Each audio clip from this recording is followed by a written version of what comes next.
नमस्ते, नमस्कार, सलाम, प्रणाम, दंडवत बंदगी। इस वीडियो से पहले आप सभी ने सुना द्वादश पंथ की कथा, मुक्तामणि की प्राप्ति की कथा। कैसे मुक्तामणि जी महाराज धर्मदास जी को दर्शन दिए और बहुत सा प्रसंग सुना। अब आइए सुनते हैं चूड़ामणि की उत्पत्ति की कथा। कैसे चूड़ामणि जी की उत्पत्ति हुई। इससे पहले आप सभी से अर्जी, निवेदन, विनती, प्रार्थना है, लाइक कर देंगे, सब्सक्राइब कर देंगे, शेयर कर देंगे। शाहे बंदगी, शाहे बंदगी, शाहे बंदगी। तो आइए सुनते हैं मुक्तामणि चूड़ामणि की उत्पत्ति की कथा। धर्मदास जी सतगुरु कबीर साहब से फिर कहते हैं कि हे प्रभु ज्ञानी जी, अब आप मुझ पर दया करो कि जिससे संसार में वचन वंश प्रकट हो, जिससे आगे पंथ चले, उसी कारण से हे प्रभु आपसे विनती करता हूँ। सदगुरु कबीर साहब कहते हैं कि हे धर्मदास सुनो, 10 महीने में तुम्हारे जीव रूप में वंश प्रकट होगा। तुम्हारे घर आकर वह अवतार लेगा।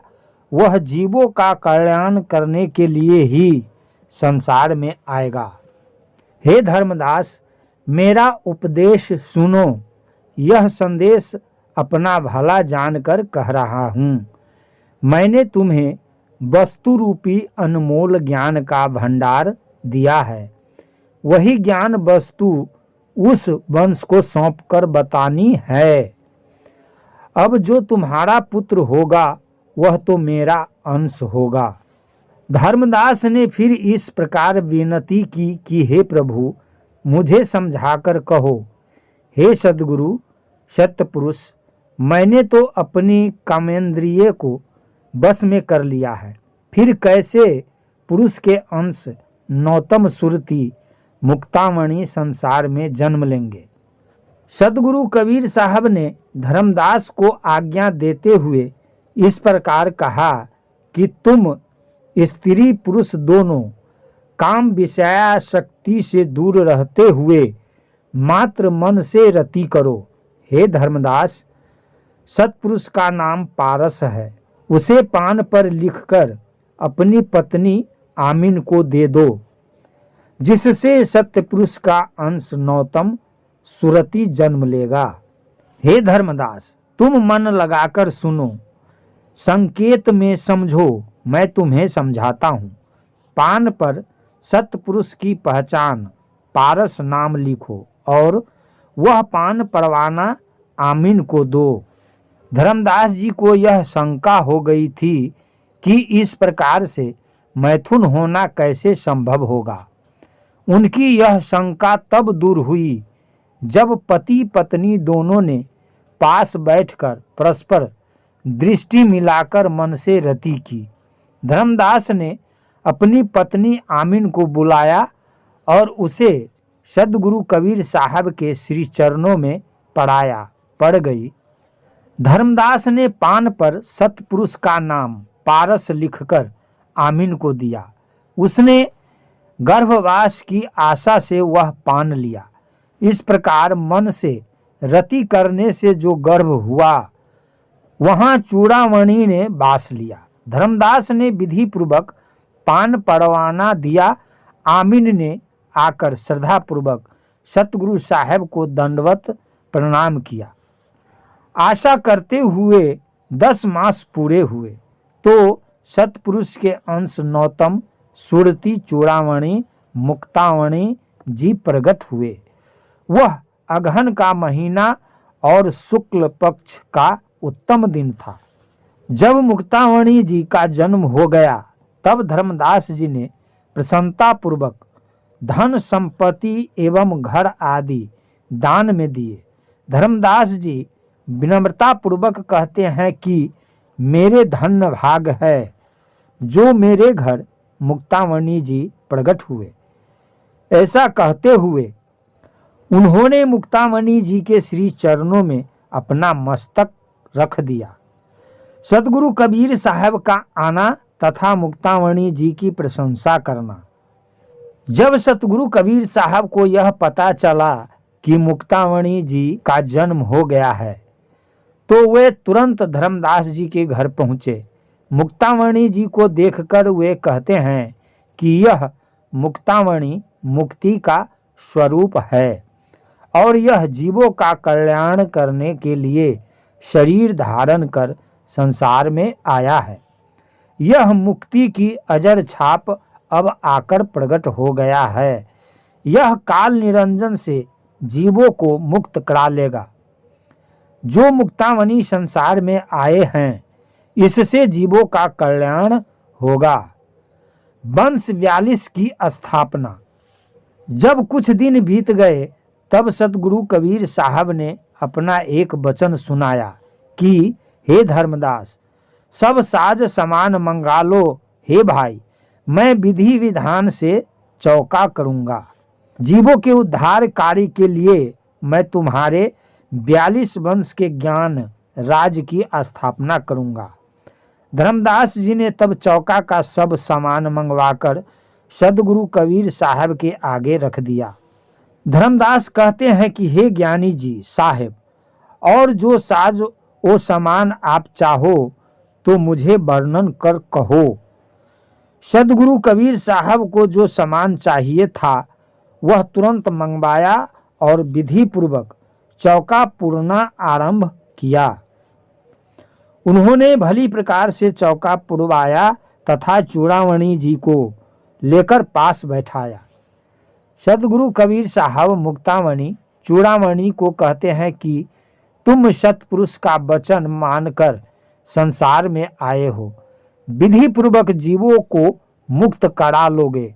मैंने तुमको वंश 42 का राज दिया है जिससे कि तुमसे जीवों के कल्याण का कार्य होगा। चूड़ामणि को सतगुरु कबीर साहब का उपदेश देना। तुमसे 42 वंश होंगे जो समस्त श्रद्धालु जीवों को तारेंगे, कल्याण करेंगे। तुम्हारे उन 42 वंशों से 60 शाखाएं होगी और फिर उन शाखाओं से प्रशाखाएं होगी।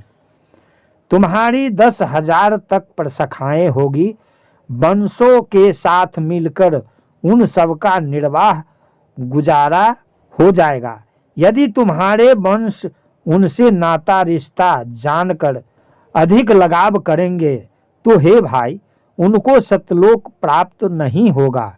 इसलिए तुम्हारे वंशों को मोह माया से दूर रहना चाहिए। जैसे तुम्हारे वंश जीवों उद्धार के कर्णधार होंगे वैसे ही तुम्हारी शाखाओं के जानो, क्योंकि तुम्हारे वंशों के अनुरूप ही वे आचरण करेंगे। हे बुद्धिमान सुवंश चूड़ामणि, तुम सत्पुरुष के अंश हो, कोई दूसरे नहीं हो। तुम सत्पुरुष के अंश नौतम सुरति भवसागर में प्रकट हुए हो। जीवों को अत्यंत व्याकुल दुखी देखकर तब उनके कल्याण के लिए सत्पुरुष ने तुमको भेजा है। मेरे उपदेशा अनुसार यदि तुम्हारे वंश आचरण करेंगे तो वे भी तुम्हारे समान होंगे, और यदि कोई उनको दूसरा कहे अथवा समझेगा तो उस जीव को यम खा लेगा। मेरे सतनाम के अनुसार आचरण व्यवहार करने पर तुम्हारे वंश सतपुरुष के समान रूप होंगे, परंतु इस बात को वही समझेंगे जो ज्ञान के पारखी होंगे। जिनके ऊपर तुम्हारे वंशों की छाप पड़ेगी वे जीव हंस स्वरूप होंगे। सतगुरु कबीर साहब कहते हैं कि हे धर्मदास सुनो, अब तुम चूड़ामणि को ज्ञानवाणी का भंडार सौंप दो। हे भाई, पहले तुमको जो मैंने ज्ञानवाणी का भंडार सौंपा था वह सबका सब ही तुम चूड़ामणि को बता दिखा दो, तब चूड़ामणि ज्ञान से पूरे होंगे, जिसे देखकर काल भी चकनाचूर हो जाएगा। सदगुरु कबीर साहब की यह आज्ञा सुनते ही धर्मदास उठे और चूड़ामणि को अपने पास बुलाया। उन्होंने उसी समय ज्ञान वस्तु उसे समझा दी। उसमें जरा सी भी देरी नहीं की। फिर धर्मदास और चूड़ामणि दोनों ने आकर सदगुरु कबीर साहब के श्री चरण स्पर्श किए। यह सब देखकर काल निरंजन तब डर से कांपने लगा। सदगुरु कबीर साहब मन ही मन में बहुत प्रसन्न हुए। चूड़ामणि को देखकर वे अत्यंत प्रसन्न हुए। फिर वे धर्मदास से कहने लगे कि हे सुकृत, सुनो, तुम बहुत सौभाग्यशाली हो। तुम्हारे वंश संसार में जीवों के कर्णधार तारक होंगे। इनके द्वारा संसार के जीव भवसागर से पार होंगे। इनके 42 वंश होंगे। जो इनमें पहले प्रकट हुआ वह नौतम सुरति मेरा अंश है। वही मेरा वचन वंश कहलाएगा। फिर इनसे बिंद वंश इस संसार में आएगा। वंश का महात्म्य। जो जीव वंश के हाथ से परवाना विधिवत सार ज्ञानोपदेश पाएगा, वह जीव निर्भय होकर सतलोक जाएगा। उसका सतलोक जाने का काल निरंजन रास्ता नहीं रोक सकता, चाहे वह 88 करोड़ घाट ढूंढे। कोई मुख से करोड़ों ज्ञान की बातें कहता हो और दिखावे में बिना विधान दिन रात कबीर का नाम जपता हो, व्यर्थ में कितनी भी असार ज्ञान कथन करता हो, परंतु वंश बिना सब ज्ञान झूठ का विस्तार है। वो स्वयं को ज्ञानी समझकर ज्ञान के नाम पर बकवास करता है। उससे ज्ञान रूपी व्यंजन भोजन के स्वाद को पूछो। करोड़ों यत्न से यदि भोजन तैयार करें, परंतु नमक बिना सब फीका रहता है, खाने में अच्छा नहीं लगता। जैसे भोजन की बात है, वैसे ही ज्ञान को कहा गया है। ज्ञान पर वंश की छाप सत्य रस के समान जानो। बिना वंश के ज्ञान फीका है। हमारा विस्तृत ज्ञान 14 करोड़ है, परंतु इन सब ज्ञानों में श्रेष्ठ शब्द अलग है। आकाश में 9 खंड तारागण ग्रह नक्षत्रादि उदित होते हैं। उन्हें देखकर सब प्रसन्न होते हैं। जब सूर्य उदय होता है तथा दिन हो जाता है, तब सब तारों की ज्योति रोशनी छिप जाती है, फिर वे दिखाई नहीं देते। रात्रि के 9 लाख असंख्य तारों के समान करोड़ों ज्ञान को समझो और श्रेष्ठ शब्द को सूर्य के समान समझो। कोई करोड़ ज्ञान कथन कर जीवों को समझाए, परंतु जीव अपने घर सतलोक वंश के श्रेष्ठ उपदेश से ही जाएगा। समुद्र को पार करता हुआ जैसे जहाज चलता है, उसी की तरह पार करने वाले और साधन सुनो। जैसे समुद्र को पार करने वाला जहाज होता है, वैसा ही अथाह संसार सागर को पार करने वाला मेरा सार शब्द है, तथा जहाज चलाने वाले केवट की तरह ही सार शब्द का उपदेश करने वाले तुम्हारे वंश होंगे। सदगुरु कबीर साहब कहते हैं कि हे धर्मदास, मैंने तुमको अनेक प्रकार से समझाकर कहा है कि सबका मूल आधार आदि पुरुष है, जिसका वर्णन किया गया है। उस आदि पुरुष का सत्योपदेश वंश करेगा। उसके अलावा कोई जो दूसरा करेगा तो वह यमपुर के स्थान नरक में जाएगा। जो जीव वंश का सारोपदेश नहीं पाएगा, वह रात दिन दूसरा शब्द गाता रहेगा। वह काल निरंजन के जाल में फंसेगा। फिर मुझ पर कोई दोष न लगाएं। मेरे सार शब्दों को समझकर जो जीव कौए की चाल दुष्कर्मों एवं दुर्गुणों को छोड़ दे, तो वह सार ग्राही हंस हो जाएगा। जो सार शब्द को अच्छी तरह मजबूती से ग्रहण करेगा, उसे काल निरंजन नहीं पा सकता है। भविष्य कथा प्रारंभ। धर्मदास ने अति दीन भाव से सतगुरु कबीर साहब से विनती की कि हे प्रभु, मैं तुम्हारी बलिहारी नौछावर हूँ। जीवों के उद्धार के लिए वचनवंश चूड़ामणि संसार में आया है। हे प्रभु, हे साहब, वह सब आपने मुझको सुनाया। वचनवंश को जो ज्ञानी पहचानेगा उसको निरंजन का दुर्गदानी जैसा दूत भी नहीं रोक सकता। मैंने तो वंश को सत्पुरुष का रूप जाना है, इसके अलावा और दूसरा भाव मेरे हृदय में नहीं आया।